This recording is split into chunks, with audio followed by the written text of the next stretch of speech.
Okay, let's bring him in, the manager and editor-in-chief of Blogging the Boys, RJ Ochoa. I know we don't have a lot of time, so let's get right to it. Hope you're well. I mean, I want to start on a positive note. Give me one thing that happens preseason with these Cowboys that's good. The rookie class looks really great, Kay.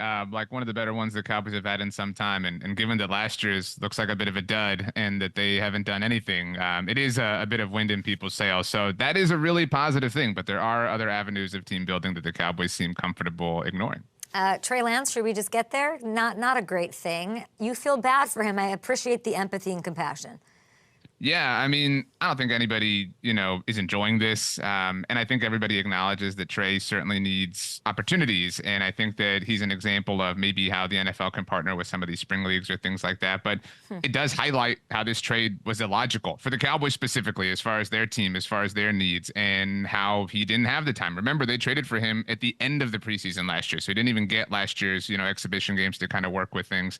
And it has only, I think, exacerbated the issue around Trey, the spotlight of who the Cowboys are. It was a really tough outing for him on Saturday afternoon. 5 interceptions is tough to overcome no matter who you are.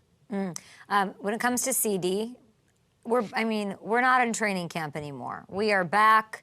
We got fun stuff going on at the Star tomorrow. Like, how critical are these next, I'm going to say 48 hours?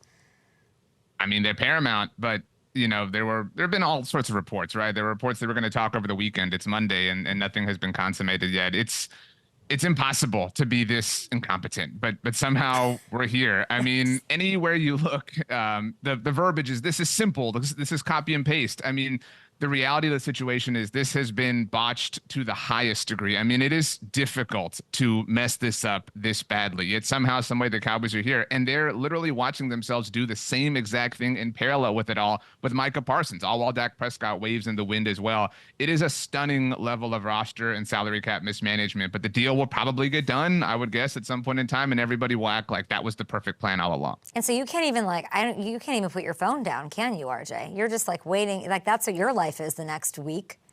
Yeah, I mean, it's difficult. I walk around the house, kind of on edge, and I've got all sorts of alerts, and we've got all sorts of pre-drafts and pre-videos and things that we've had to scrap. But I mean, we've also been waiting on this for 6 months, for 18 months, if you count last year. It is a really, again, stressful, tenuous situation. They play football in 13 days for real, and they have no deal signed, no extension signed, rather, with their number one wide receiver. That's kind of a big problem. You mentioned Micah. So let's say let's say CeeDee gets an extension. They figure it out with Dak. What does it mean for Micah? Is there a world they could move a decimal point or two and keep all three?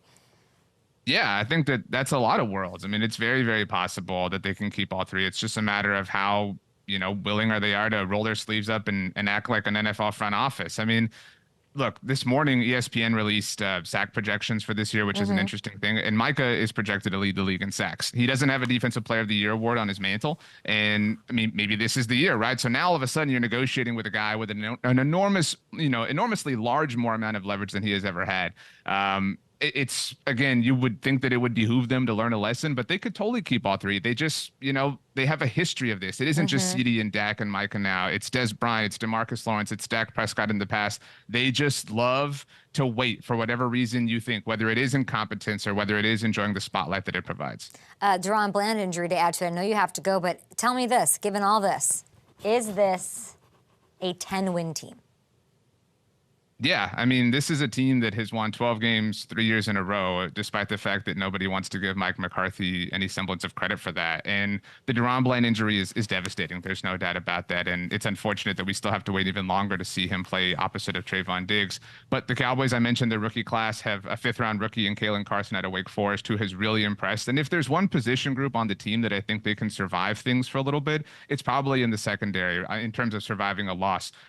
If you assume that he's going to be out through their week 7 bye, that's my own personal assumption. There's not necessarily a kind of murderer's row of quarterbacks or wide receiver groups that they're going to face at that point in time. And if you do trust that Dak Prescott and CeeDee Lamb are going to take care of things, maybe you would want to take care of them. That would be my advice to the Cowboys. But I do think that they probably get through that, first 6 games with a 4-2 record and set themselves up. I mean, if you told me the over-under was 10.5, I would lean over, but 11.5 is where I might start to kind of worry a little bit. FanDuel has them at 9.5, so you're going to bang Easy the money. over on that. Easy money, says RJ Ochoa. You're a delight, and you're such an easy interview. Thank you for the information.